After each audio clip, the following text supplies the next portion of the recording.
أعوذ بالله من الشیطان الرجیم بسم اللہ الرحمن الرحیم۔ مسجد اقصی کی فضیلت بیان کرتے ہیں۔ زمانہ قدیم میں جس علاقے کو شام کہا جاتا تھا وہ لبنان، فلسطین، اردن اور شام کی سرزمین پر مشتمل تھا۔ احادیث میں جس کی فضیلت ذکر فرمائی گئی ہے، اس سرزمین کو یہ اعزاز حاصل ہے کہ یہاں کثرت سے انبیاء اکرام کو مبعوث فرمایا گیا۔ نیز دیگر کئی علاقوں سے انبیاء اکرام نے ہجرت فرما کر اس علاقے کو اپنا مسکن بنایا، جس میں سے چند یہ ہیں: سیدنا ابراہیم، سیدنا اسحاق، سیدنا یعقوب، سلمان علیہ السلام، سیدنا زکریا، سیدنا لوط، سیدنا یحییٰ، عیسیٰ، موسیٰ نے تو اس سرزمین بیت المقدس پر اپنی موت کے لیے اللہ تعالیٰ سے دعا فرمائی تھی۔ یہودیوں نے حضرت عیسیٰ کے قتل کی سازش کی تو اللہ تعالیٰ نے انہیں زمین اسمان پر اٹھا لیا۔ ان کا دوبارہ نزول اسی سرزمین پر ہوگا۔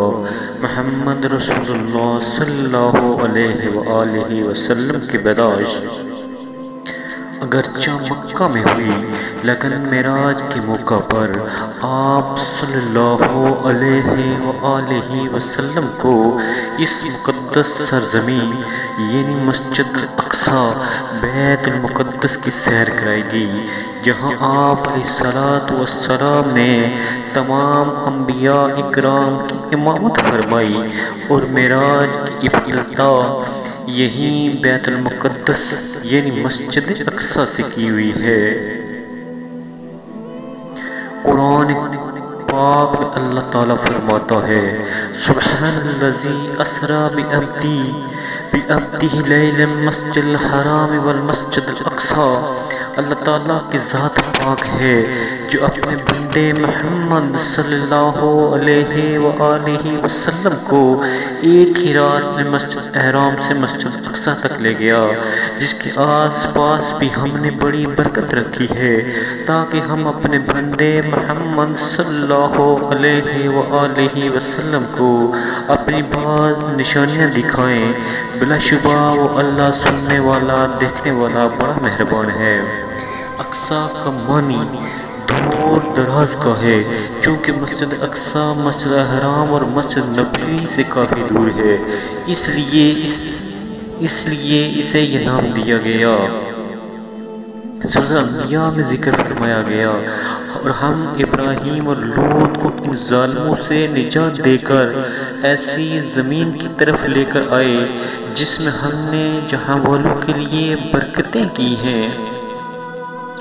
امام بن کثیر رحم اللہ علیہ آیات کی تفسیر میں لکھتے ہیں: ما جر الى براد الشام الا ارض المقدسہ منہا، یعنی اللہ تعالیٰ نے ابراہیم کو بلا شبہ شام میں مقدس سرزمین بیت المقدس کی طرف ہجرت کا حکم دیا۔